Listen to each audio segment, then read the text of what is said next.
ಬಂದು ಕಂಡನು ಸಂಜಯನು ಯಮನಂದನನನು ಅಲ್ಲಿಂದ ಮರಳಿದು ಬಂದು ಕೌರವ ನೃಪತಿಗರುಹಿದನು ಅವರ ಮಾತುಗಳ. ಬಂದು ಕಂಡನು ಸಂಜಯನು ಯಮನಂದನನ ಬಂದು ಕಂಡನು ಸಂಜಯನು ಅಲ್ಲಿಂದ ಮರಳಿದು ಬಂದು ಕೌರವ ನೃಪತಿಗೆ ಅರುಹಿದನು ಅವರ ಮಾತುಗಳ.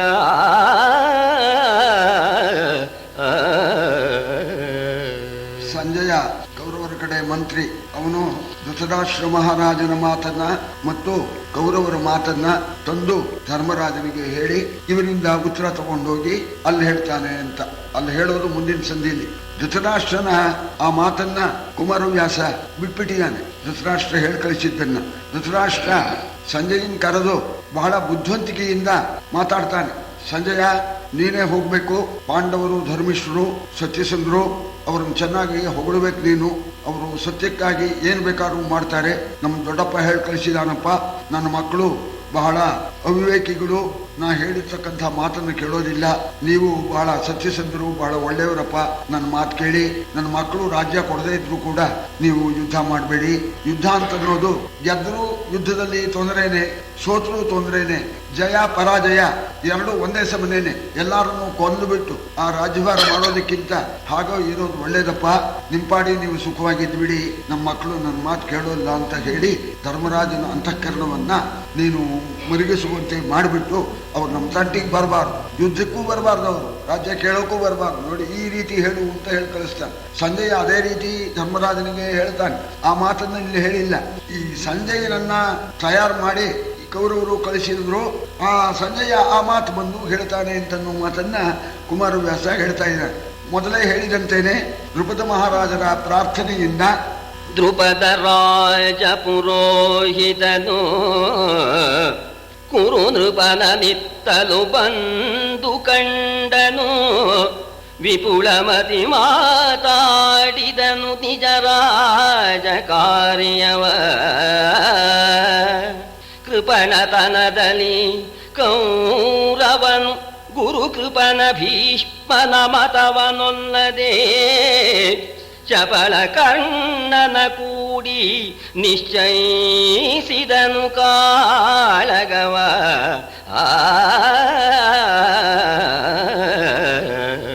ದ್ರುಪದರಾಜ ಪುರೋಹಿತರು ಹಸ್ತಿನಾವತಿಗೆ ಬರ್ತಾರೆ. ಧೃತರಾಷ್ಟ್ರ ಮಹಾರಾಜ ಅವರಿಗೆ ಸತ್ಕಾರ ಮಾಡ್ತಾನೆ. ಸಭೆಯಲ್ಲಿ ಅವರು ರಾಜಕಾರ್ಯವನ್ನ ಹೇಳ್ತಾ ಇದ್ದಾರೆ. ಈ ಉದ್ದೇಶದಿಂದ ಪಾಂಡವರಿಗೆ ಅವರಿಗೆ ಸಲ್ಲಬೇಕಾದ ಅರ್ಧ ರಾಜ್ಯವನ್ನು ಕೇಳೋದಕ್ಕೋಸ್ಕರ ನಾನು ಬಂದಿದ್ದೇನೆ ಅಂತ ಹೇಳಿ ರಾಜಸಭೆಯಲ್ಲಿ ಅವರು ಚೆನ್ನಾಗಿ ಮಾತಾಡಿದರು. ಯಾರಿಗೂ ನೋವು ಉಂಟಾಗದಂತೇನೆ ಬಹಳ ಬುದ್ಧಿವಂತಿಕೆಯಿಂದ ಮಾತಾಡ್ತಾ ಇದ್ದಾರೆ. ಕೃಷ್ಣನ ಬುದ್ಧಿವಂತಿಕೆ, ಅರ್ಜುನನ ಪರಾಕ್ರಮ, ಪಾಂಡವರಿಗೆ ಜಮಾಯಿಸಿರ್ತಕ್ಕಂಥ ಸೇನೆ, ಇದನ್ನೆಲ್ಲ ತಿಳ್ಕೊಂಡು ಯಾವಂತಾನೆ ಯುದ್ಧಕ್ಕೆ ಪ್ರಯತ್ನ ಪಡ್ತಾನೆ. ಆದ್ರಿಂದ ಯುದ್ಧ ಅಂತನ್ನೋದು ಒಳ್ಳೇದಲ್ಲಪ್ಪ. ನೀವು ಅಣ್ಣ ತಮ್ಮಂದ್ರು, ಪಾಂಡವರಿಗೆ ಸಲ್ಲಬೇಕಾದ ರಾಜ್ಯವನ್ನ ಅವರಿಗೆ ನೀವು ಕೊಟ್ಬಿಡಿ.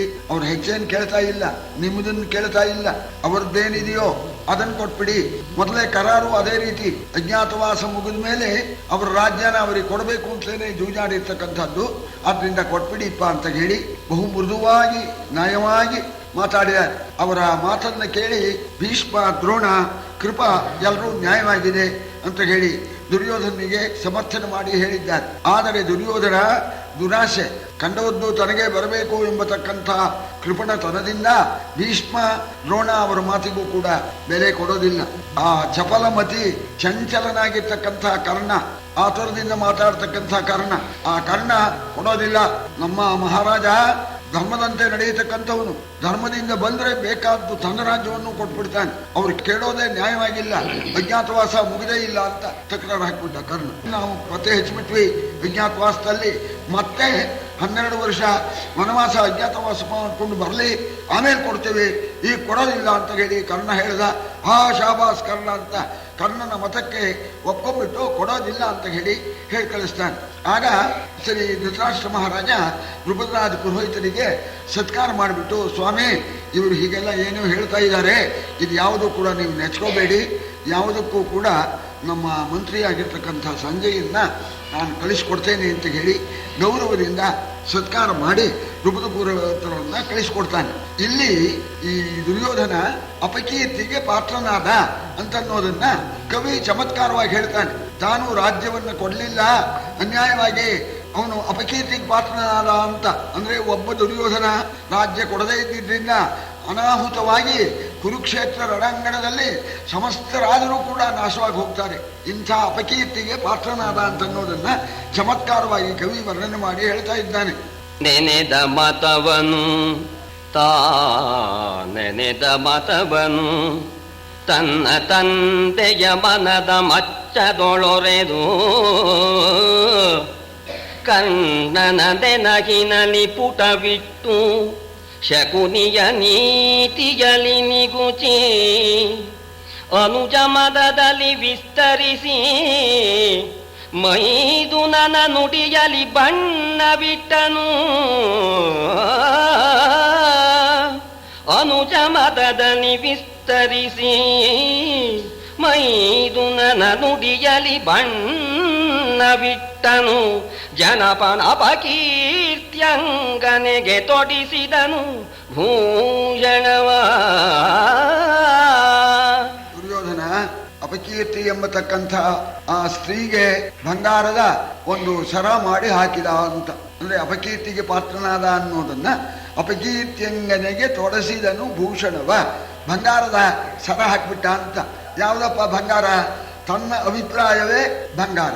ಆ ಬಂಗಾರ ಚೊಕ್ ಬಂಗಾರವೇ, ಬೆಟ್ಟೆಯೇ, ಎಷ್ಟು ಬಣ್ಣ ಅಂತ ಅಪ್ಪನ ಮನಸ್ಸೆಂಬತಕ್ಕಂಥ ಮಚ್ಚ ಅಂತಂದ್ರೆ ಬಂಗಾರನ ಈ ಚಿಕ್ಕಿ ನೋಡ್ತಕ್ಕಂಥದ್ದು. ಅದಕ್ಕೆ ಮಚ್ಚೆ ಬರಕಲ್ಲು.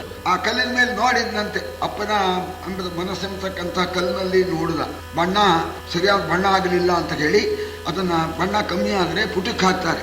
ಕರ್ಣನ ಅಭಿಪ್ರಾಯ ಅಂತಕ್ಕಂಥ ಆ ಮೂಸೆ ಒಳಗೆ ಅದು ಪುಟಕ್ಕೆ ಹಾಕಿದ. ಚೊಕ್ಕ ಬಂಗಾರ ಮಾಡಿದ. ಚೊಕ್ಕ ಬಂಗಾರ ಮಾಡಿಬಿಟ್ಟು ಆಮೇಲೆ ಶಕುನಿಯ ಅಭಿಪ್ರಾಯ ಎಂಬತಕ್ಕಂಥ ಆ ಕಂಬಚ್ಚಿ ಇದ್ರ ಮೇಲೆ ಹೊಡೆದ. ಅದನ್ನ ಹೊಡೆದು ದೊಡ್ಡಕ್ಕೆ ಬಂಗಾರ ಇದನ್ನು ತಂತಿ ಮಾಡಿ ಅದನ್ನ ತಮ್ಮನ ಅಭಿಪ್ರಾಯ ಎಂಬತಕ್ಕಂಥ ಕಂಬಚ್ಚಿನಲ್ಲಿ ಎಳೆದು ಒಂದು ಹಾರ ಮಾಡಿ ಅದಕ್ಕೆ ಕೊನೆಗೆ ಬಣ್ಣ ಕೊಡಬೇಕಲ್ಲ. ಈ ತನ್ನ ಭಾವನಾ ಆಗಿರ್ತಕ್ಕಂಥ ಸವಿಂದರನ ಅಭಿಪ್ರಾಯ ಎಂಬತಕ್ಕಂಥ ಬಣ್ಣ ಕೊಟ್ಟು ಒಳ್ಳೆ ಲಕ್ಷಣವಾದ ಹಾರ ಮಾಡಿ ಅಪಕೀರ್ತಿ ಅಂಗನಿಗೆ ತೊಡಿಸಿದ. ಹರುಷದಲ್ಲಿ ಸಂಜಯನನಾಗಳೆ ಕರೆಸಿ ಕುರುಪತಿ ಬುದ್ಧಿ ಗಳಿಸಿದನು.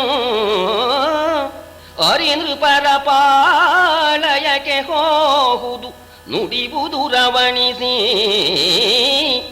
ಧರೆಯ ಬೇಡಿಸಿ ಕಳುಹಿದಿರಿ. ಸಂಕರದೊಳು ಅಸಿಧಾರೆಯಲಿ ಕೊಡುವೆವು ಬರಿದೆ ಕೊಟ್ಟೊಡ ಧರ್ಮವೆಂಬುದು ಧರ್ಮಪುತ್ರಂಗೆ. ಸಂತೋಷದಿಂದ ಸಂಜಯನನ್ನ ಕರೆದು ಅವನಿಗೆ ಚೆನ್ನಾಗಿ ಬುದ್ಧಿ ಕಲಿಸಿಬಿಟ್ಟು, ನೀನು ಹೋಗಿ ಮಾತಾಡು, ನೀನು ನಿಷ್ಠೂರವಾಗಿ ಮಾತಾಡು. ಧರ್ಮರಾಜ ಏಕೇನಾಪಿ ವಿನಾನುಜೇನ ಮರಣಂ ಪಾರ್ಥ ಪ್ರತಿಜ್ಞಾತವಾನ್. ಧರ್ಮರಾಜ ಯುದ್ಧ ಪ್ರಾರಂಭದಲ್ಲಿ ಒಂದು ಪ್ರತಿಜ್ಞೆ ಮಾಡಿದ, ನನ್ನ ತಮ್ಮಂದಿರ ಪೈಕಿ ಒಬ್ಬರು ಸತ್ತೋದ್ರೆ ಆ ಕೂಡಲೇ ಯುದ್ಧ ನಿಲ್ಲಿಸಿ ನಾನು ಪ್ರಾಣ ಕಳ್ಕೊಳ್ತೇನೆ ಅಂತ. ಆದ್ರಿಂದ ನೋಡು, ಯುದ್ಧ ಅಂತ ಅನ್ನೋದು ಜಯಪರಾಜಯಗಳು ಸಂದೇಹ. ಯುದ್ಧಕ್ಕೇನಾದ್ರು ನೀನು ಏರ್ಪಾಟ್ ಮಾಡಿದ್ರೆ ನಮ್ಮ ಕಡೆಯವರು ಬಹಳ ವೀರರಾಗಿದ್ದಾರೆ, ನಿನಗೆ ಅಪಾಯವಾಗದೇ ಇದ್ರು ನಿನ್ನ ತಮ್ಮನ್ನು ಹೊಡೆದಾಕ್ಬಿಡ್ತಾರೆ, ಅನ್ಯಾಯವಾಗಿ ತಮ್ಮನ್ನು ಕಡ್ಕೋಬೇಡ ನೀನು ಅಂತ ಹೇಳಿ ನಿಷ್ಠೂರವಾಗಿ ಮಾತಾಡು. ಅವಾಗ ಧರ್ಮರಾಜ ಗಾಬರಿಯಿಂದ ಸುಮ್ಮನಾಗಿ ಬಿಡ್ತಾನೆ ಅಂತ ಹೇಳಿ ನಿಷ್ಠೂರವಾಗಿ ಮಾತಾಡು, ಯೋಚನೆ ಮಾಡಬೇಡ, ದೂತರನ್ನ ಏನು ಕೂಡ ಮಾಡೋದಿಲ್ಲ, ಹೇಳು, ಜೋರಾಗಿ ಹೇಳು. ನೀನು ಕೊಡ್ತಾ ಇದ್ದೀವಿ, ನಾವು ರಾಜ್ಯ ಕೊಡೋದೇನಡ್ಡಿ ಇಲ್ಲ. ರಾಜ್ಯವನ್ನು ಕೊಡೋದಾಗ್ಲಿ ತಗೊಳ್ಳೋದಾಗ್ಲಿ ಬೇಡಿಕೆಯಿಂದ ತಗೊಳ್ಳೋದಲ್ಲ. ಕ್ಷತ್ರಿಯನಾಗಿರ್ತಕ್ಕಂಥವನು ಧರ್ಮರಾಜ ಧರ್ಮಪುತ್ರ ಅಂತ ಅನ್ನಿಸ್ಕೊಂಡಿದ್ದಾನೆ, ಧರ್ಮದಿಂದ ನಡೆಯತಕ್ಕವನು. ಪುರೋಹಿತರ ಮೂಲಕ ರಾಜ್ಯವನ್ನ ಬೇಡೋದಕ್ಕೆ ಕಳಿಸಿಕೊಟ್ಟಿದ್ದಾನೆ. ನಾವು ಕೊಟ್ಬಿಡ್ತಾ ಇದ್ವಿ, ಧರ್ಮರಾಜನ ಹೆಸರಿಗೆ ಕಳಂಕ ಬರಬಾರದು, ಧರ್ಮರಾಜನಿಗೆ ಅಧರ್ಮ ಆಗಬಾರದು, ಏನಿದ್ರು ಯುದ್ಧದಲ್ಲೇ ತಗೋಬೇಕು, ಹಸಿಧಾರೆಯಲ್ಲಿ ಕೊಡ್ತೇವೆ ಅಂತ ಕತ್ತಿ ಧಾರೆಯಿಂದ ಕೊಡ್ತೇವೆ, ಯುದ್ಧ ಮಾಡಿ ತಗೊಳ್ಳಿ ಅಂತ ಹೇಳಿ ಜೋರಾಗಿ ಹೇಳು, ಅವನಿಗೆ ಭಯ ಉಂಟಾಗುವ ಹಾಗೆ ಮಾತಾಡು ಅಂತ ಚೆನ್ನಾಗಿ ತಯಾರು ಮಾಡಿದ್ರಂತೆ. ಜೋರಾಗಿ ಹೇಳಬೇಕು, ಹೆದರ್ಬೇಡ ಅಂತ. ಆಗಬಹುದು ಅಂತ ಒಪ್ಕೊಂಡ ಸಂಜಯ ಹೊರಟಿದ್ದಾನೆ. ಬೀಳುಕೊಂಡನು ಮಂತ್ರಿ ಪಯಣದ ಮೇಲೆ ಪಯಣವನೈದಿ, ಪಾಂಡು ನೃಪಾಲಕರ ಪಾಳಯಕ್ಕೆ ಬಂದನು, ರಾಯಗರುಹಿಸನು ಕೇಳಿ ಬೀಡಾರವನು ಬೀಯವ ಹೇಳಿಸಿದನು. ಆ ಮರು ದಿವಸ ಒಡ್ಡೋಲಗವ ರಚಿಸಿದನು, ಆ ಮರು ದಿವಸ ಒಡ್ಡೋಲಗವ ರಚಿಸಿದನು, ಕುಂತಿ ಸುತನು ಠೀವಿಯಲಿ. ಹುಡುಗರೆ ಕಾಣಿಕೆ ಸಮೇತ ಸಂಜಯ ಹಸ್ತಿನಾವತಿಯಿಂದ ಪ್ರಯಾಣ ಮಾಡಿದ್ದಾನೆ. ಪ್ರಯಾಣ ಮಾಡಿ ಪಾಂಡವರು ಇರತಕ್ಕಂಥ ಉಪಪ್ಲವ್ಯ ಪಟ್ಟಣಕ್ಕೆ ಬಂದಿದ್ದಾನೆ. ಬಂದ್ಬಿಟ್ಟು ಹೀಗೆ ಕೌರವರ ಕಡೆಯ ಆ ಮಂತ್ರಿ ರಾಯಭಾರಿಯಾಗಿ ನಾನು ಬಂದಿದ್ದೇನೆ ಅಂತ ಹೇಳಿ ಧರ್ಮರಾಜನಿಗೆ ವರ್ತಮಾನವನ್ನ ಕೊಟ್ಟ. ಆಗ ಸಂಪ್ರದಾಯದಂತೇನೆ ಧರ್ಮರಾಜ ಶತ್ರುಗಳ ಕಡೆಯ ಆ ಮಂತ್ರಿ ಇದಾನಲ್ಲ, ಆ ಮಂತ್ರಿಗೆ ಒಂದು ಬಿಡಾರವನ್ನ ಏರ್ಪಾಟ್ ಮಾಡಿದ. ಬಿಡಾರ ಏರ್ಪಾಟ್ ಮಾಡಿ ಅವನಿಗೆ ಆತಿಥ್ಯಕ್ಕೆ ಯಾವ ವಿಧವಾದ ತೊಂದರೆಯೂ ಬರಬಾರದು, ಆ ರೀತಿ ಒಳ್ಳೆ ಇಲ್ಲಿ ಒಂದು ಅರಮನೆಯಲ್ಲಿ ಅವನಿಗೆ ಏರ್ಪಾಟ್ ಮಾಡಿದ. ಏನಿದ್ರು ರಾಜಕಾರ್ಯವನ್ನ ನಾಳೆ ದಿವಸ ಬಂದು ಆಸ್ಥಾನದಲ್ಲಿ ಹೇಳಪ್ಪ, ಇವತ್ತು ನಿಂಗೆ ಆಯಾಸ ಆಗಿದೆ, ವಿಶ್ರಾಂತಿ ಮಾಡ್ಕೊ ಅಂತ ಹೇಳಿ ಅವನಿಗೊಂದು ಅರಮನೆಯಲ್ಲಿ ಚೆನ್ನಾಗಿ ಆತಿಥ್ಯಕ್ಕೆ ಏರ್ಪಾಟ್ ಮಾಡಿದಾನೆ. ಆ ಮಾರನೇ ದಿವಸ ಸರಿ ಸಭೆಯಲ್ಲಿ ಬಂದು ನೀವು ಮಾತಾಡ್ಬೇಕಲ್ಲ, ಆ ದಿವಸ ಪರಮಾತ್ಮನ ಪ್ರೇರಣೆಯಂತೇನೆ ಪಾಂಡವರು ಒಡ್ಡೋಲಗವನ್ನ ರಚಿಸಿದರು. ಒಳ್ಳೆ ಟಿವಿಯಿಂದ ಆ ಬರ್ತಕ್ಕಂತಹ ಸಂಜಯ ನಮ್ಮ ಸಭೆ ನೋಡ್ಕೊಂಡು ಹೆದರ್ಕೊಂಡು ಹೋಗ್ಬೇಕು, ಆ ಪ್ರಕಾರವಾಗಿ ಟಿವಿಯಿಂದ ಮಾರನೇ ದಿವಸ ಸಭೆಯನ್ನ ರಚನೆ ಮಾಡಿದರು ಅಂತ. ಪಾಂಡವರ ಸಭೆ ಹೇಗಿತ್ತು ಅಂತಂದ್ರೆ, ಹರಿವಿರಾಟ ಧ್ರುವದ ಕೈಕೆಯರಿರವು ಬಲವಂಕದಲ್ಲಿ, ವಾಮದಲ್ಲಿದೆ ವೃಕೋದರ ಫಲುಗುಣಾದಿಗಳು ಅಖಿಲ ಮಂತ್ರಿಗಳು, ತರುಣಿಯರು ಪರಿಮಳದ ಜಂಗಮ ಭರಣಿಯರು, ಮನುಮಥ ವಿರಿಂಚಿನ ತರುಣಿಯರು ಕುಳ್ಳಿದ್ದರು, ಅರಸನ ಹಿಂದೆ ಮೋಗರಿದಿ. ರಚನೆ ಅಂತ ಈ ರೀತಿ ಶಿಸ್ತು, ನಡುವೆ ರತ್ನ ಸಿಂಹಾಸನ, ಆ ಸಿಂಹಾಸನದ ಮೇಲೆ ಧರ್ಮರಾಜ ಕೂತ್ಕೊಂಡಿದ್ದಾನೆ. ಧರ್ಮರಾಜನ ಬಲಭಾಗದಲ್ಲಿ ಕೃಷ್ಣ, ಕೃಷ್ಣನ ಹೊತ್ತಿಗೆ ವಿರಾಟ, ವಿರಾಟನ ಹೊತ್ತಿಗೆ ದ್ರುಪದ, ಇವರೆಲ್ಲ ಬುರುಜನಾಗಿರ್ತಕ್ಕಂಥವರು ಸಹಾಯಕರು. ಬಲಗಡೆಯಲ್ಲಿ ಎಡಗಡೆಯಲ್ಲಿ ಧರ್ಮರಾಜನ ಪಕ್ಕಕ್ಕೇನೆ ಭೀಮ, ಭೀಮನ ಪಕ್ಕಕ್ಕೆ ಅರ್ಜುನ, ಅರ್ಜುನನ ಪಕ್ಕಕ್ಕೆ ನಕುಲ, ಸಹದೇವ, ಇವರೆಲ್ಲ ಎಡಭಾಗದಲ್ಲಿ, ವೀರರುಗಳೆಲ್ಲ ಮುಂಭಾಗದಲ್ಲಿ, ಹಿಂಭಾಗದಲ್ಲಿ ಅಂತಃಪುರದ ನಾರಿಯರು. ಅವರೇನು ಸಾಮಾನ್ಯರಲ್ಲ, ಪರಿಮಳದ ಜಂಗಮ ಭರಣಿಯರು ಅಂತ ಹೇಳ್ತಾ ಇದ್ದಾನೆ. ಎಲ್ಲ ಪದ್ಮಿನಿ ಜಾತಿಯ ಸ್ತ್ರೀಯರು, ಪರಿಮಳದ ಜಂಗಮದ ಭರಣಿಯರು, ಮನುಮಥನ ಸೃಷ್ಟಿಯ ಸ್ತ್ರೀಯರಂತೆ ಇವರು. ಇವರೆಲ್ಲ ಹಿಂಭಾಗದಲ್ಲಿ. ಮುಂಭಾಗದಲ್ಲಿ ಸಾಮಂತರುಗಳು ಮತ್ತು ಇವನಿಗೆ ಸಹಾಯ ಮಾಡೋದಕ್ಕೆ ಬಂದಿರತಕ್ಕಂತಹ ರಾಜಾದಿರಾಜರುಗಳು. ಆಸ್ಥಾನ ಅಂತಂದ್ಮೇಲೆ ಎಷ್ಟು ಇರಬೇಕು ಅಂತ, ಒಟ್ಟು 72 ಜನ ಇರಬೇಕಂತೆ ಆಸ್ಥಾನದಲ್ಲಿ. ಅರಮನೆ ಸಂಪ್ರದಾಯ ಅಂದ್ರೆ ಹಾಗೆ ಸುಮ್ಮನೆ ಅಲ್ಲ, ಎಲ್ಲ ಶಿಸ್ತಿಂದ ಇರಬೇಕು. ಆ ಶಿಸ್ತಾಗಿ ಎಲ್ಲರನ್ನು ಕೂರಿಸ್ಬಿಟ್ಟಿದ್ದಾನೆ. ಹೇಗಿದ್ದಾರೆ ಎಲ್ಲ, ಹೇಗೆ ಕೂತಿದ್ದಾರೆ. ಕರಣಿಕರು, ಮಾಂತ್ರಿಕರು, ವೈದ್ಯರು, ಸರಸ ಕವಿಗಳು, ತಾರ್ಕಿಕರು, ವರಭರತ ನಿಪುಣರು, ಗಾಯಕರು, ಪಾಠಕರು, ವಾಗ್ಮಿಗಳು, ಕರಿತುರಗ ಶಿಕ್ಷಕರು, ಲಕ್ಷಣ ಪರಿಣತರು, ಕೋವಿದರು, ಸಾವಂತರರು, ಪರಿಹಾಸಕರು, ವೈತಾಳಿಕರು, ರಂಜಿಸಿತು. ಮಾಸ್ರು ಏನಿದ್ರು ಬರ್ಕೊಳ್ಳೋಕ್ ಬೇಕಲ್ಲ, ಶಾರ್ಟ್ ಹ್ಯಾಂಡ್ ಬರ್ಕೊಳ್ಳೋರು, ಇಲ್ಲ ಟೈಪ್ ಹೊಡೆಯೋರು, ಅವರೆಲ್ಲ ಇದ್ರು ಅಂತ. ಆಮೇಲೆ ಮಂತ್ರಿಗಳು, ಮಂತ್ರ ಮಾಡತಕ್ಕಂಥವರು, ವೈದ್ಯರು, ಆಸ್ಥಾನ ಕವಿಗಳು, ತಾರ್ಕಿಕರು, ಆಮೇಲೆ ಗಾಯಕರು, ಸಂಗೀತಗಾರರು ಆಸ್ಥಾನದಲ್ಲಿ ಇರಬೇಕು, ಪಾಠಕರು, ವಾಗ್ಮಿಗಳು ಮತ್ತು ಕರಿ ತೂರಾಗ ಶಿಕ್ಷಕರು ಅಂತ. ಆನೆ ಕುದುರೆ ಮುಂತಾದನ್ನ ಪಳಗಿಸ್ತಕ್ಕಂಥವರು ಇವರೆಲ್ಲ ಇದ್ರು, ಇದರ ಲಕ್ಷಣವನ್ನೆಲ್ಲ ತಿಳಿದವರಿದ್ರು ಅಂತ. ಮತ್ತು ಸಾಮಂತ ರಾಜರುಗಳು ಪರಿಹಾಸಕರು ಅಂತ, ಆಸ್ಥಾನದಲ್ಲೇ ಹಾಸ್ಯ ಮಾಡೋದಕ್ಕೆ ವಿದೂಷಕರು ಅಂತ ಇರಬೇಕು. ಬೇಜಾರಾದಾಗ, ತೀರಾ ಬೇಜಾರಾದಾಗ ತಮಾಷೆಯಾಗಿ ಮಾತಾಡ್ತಕ್ಕಂಥವರಿಗೆ ವಿದೂಷಕರು ಅಂತ ಹೆಸರು, ಪರಿಹಾಸಕರು ಅಂತ. ನಮ್ಮ ಕಾಳಿದಾಸನ ನಾಟಕದಲ್ಲಿ ಆ ಪುರೂರವನ ಮಗ ಕಾಡಿನಲ್ಲೇ ಬೆಳೆದು ಬಿಡ್ತಾನೆ. ಸರಿ, ಅವನ್ನ ಕರ್ಕೊಂಡ್ಬಂದ್ಬಿಡ್ತಾರೆ. ಕರ್ಕೊಂಡ್ಬಂದಾಗ ಆ ಪುರೂರವ ಮಗ ಅಂತ ಗೊತ್ತಾಯ್ತು, ಸಂತೋಷ ಆಯ್ತು. ಅಪ್ಪ ನಮಸ್ಕಾರ ಮಾಡ್ತೀನಿ, ನಮಸ್ಕಾರ ಮಾಡ್ತಾನೆ ಮಗ. ಪಕ್ಕದಲ್ಲಿ ವಿದೂಷಕ ಇರ್ತಾನೆ, ಇವನಿಗೂ ನಮಸ್ಕಾರ ಮಾಡು, ಬೆದರ್ಕೋಬೇಡ ಅಂತ ಹೇಳ್ತಾನೆ. ಹೇಳಿದಾಗ ಅವನ್ ಬೆದರೋಕೆ ಏನ್ ಕಾರಣ, ನನ್ನ ಆಶ್ರಮವಾಸಿನ ಕಪಿಹಿ ಪರಿಚಿತ ಏವ ಅಂತ. ಕಾಡಿನಲ್ಲಿ ಇರೋರು ಕೋತಿನ ನೋಡಿಲ್ವೇ, ಬೇಜಾರು ಮಾಡ್ಕೊಳ್ಳೋದಕ್ಕೇನ್ ಕಾರಣ ಅಂತ. ಈ ಮಾತಿದೆಯಲ್ಲ, ತಮಾಷೆ ಇದು. ಆಶ್ರಮವಾಸಿನ ಪರಿಚಿತ ಏವ ಶಾಖಾಮೃಗ ಅಂತ. ಆ ಕಾಡಿನಲ್ಲಿ ಓಡಾಡೋರಿಗೆ ಕೋತಿ ಬುದ್ಧಿ ಇದೆ, ನಾನು ಕೋತಿ ಹಾಗಿದ್ರೆ ಅವನೇನು ಸಂಕೋಚ ಬಿಟ್ಕೊಳ್ಳಲ್ಲ ಅಂತ ತಾನು ಕೋತಿ ಅಂತ ಹೇಳೋದಕ್ಕೆ ಹಸಿದ್ದು. ಇಂಥ ಪರಿಹಾಸಕರು ಆಸ್ಥಾನದಲ್ಲಿ ಇದ್ರು. ಮತ್ತು ಇನ್ಯಾರ್ಯಾರಿದ್ರು?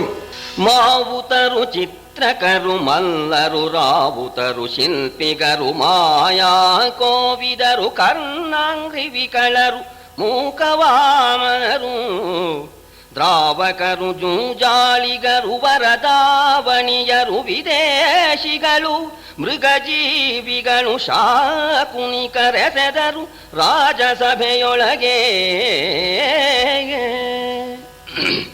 ಸಾಲಮಕುಟದ ರತ್ನ ರಶ್ಮಿಯು ದಾಳಿಗೊಂಡುದು ತಮವನು, ಇನ್ನಾಮೇಲು ಪೋಗಿನ ಕಿತ್ತ ಖಡ್ಗಕ್ಕೆ ಪ್ರಭೆಯ ಗಂಗೆಗೆ.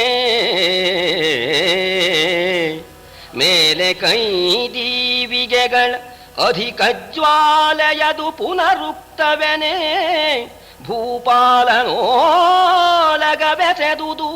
ಇಂದ್ರನ ಸಭೆಗೆ ಬೆಗ್ಗಳಿಸಿ. ಧರ್ಮರಾಜನ ಸಭೆ ಇಂದ್ರನ ಸಭೆ ಇದೆಯಲ್ಲ, ಅದಕ್ಕಿಂತ ಮಿಗಿಲಾಗಿತ್ತು ಅಂತ. ಎಲ್ಲ ಸಾಮಂತ ರಾಜರುಗಳು ಸಿಂಹಾಸನದ ಮೇಲೆ ಕೂತ್ಕೊಂಡು ಬಿಟ್ಟಿದ್ದಾರೆ. ಮಹಾರಾಜರುಗಳೆಲ್ಲ ಬಂದಿದ್ದಾರೆ.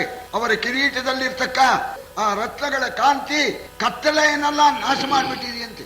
ಇನ್ನು ಈ ಬಿಚ್ಕತ್ತಿ, ಈ ಪರೆ, ಅವರ ಕತ್ತಿಯ ಕಾಂತಿ ಎಳಪಿಸ್ತಕ್ಕಂಥದ್ದು, ಅದಕ್ಕೆ ಗ್ರಾಸವೇ ಇಲ್ಲ.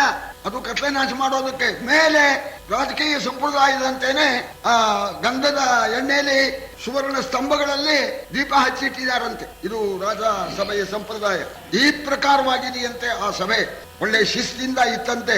ಸರಿ, ಆಗ ಸಭೆ ಸರಿಯಾಗಿದೆ ಅಂತ ಮಾಡಿಕೊಂಡು ಕೃಷ್ಣ ಪರಮಾತ್ಮ ದೂತರಿಗೆ ಹೇಳಿದಂತೆ, ಹೋಗಿ ಕರ್ಕೊಂಡ್ಬನ್ನಿ, ಅವನು ರಾಯಭಾರಿ ಶತ್ರುಗಳ ಮಂತ್ರಿ ಬಂದಿದ್ದಾನಲ್ಲ, ಅವನು ಕರ್ಕೊಂಡ್ ಬನ್ನಿ ಅಂತ. ಆಗ ಈ ಕಂಚಿಗೆಗಳು ಅವರು ಸಭೆನ ಒಳ್ಳೆ ಮೌನವಾಗಿರ್ಬೇಕು, ಗಲಾಟಿ ಕೂಡುದು ಅಂತ ಹೇಳಿ, ಕಳಕಳವೆ ಫಡಮಾನು ಮಾನೆಂದುಲಿಗೆ ಕಂಚು ಕಿನಿಕರವು, ಅಂಗೈ ತಳದ ಬಾಯಲಿ ರಾಯರಿದ್ದರು ಮಣಿದ ಮಕುಟದಲ್ಲಿ. ನಳಿದ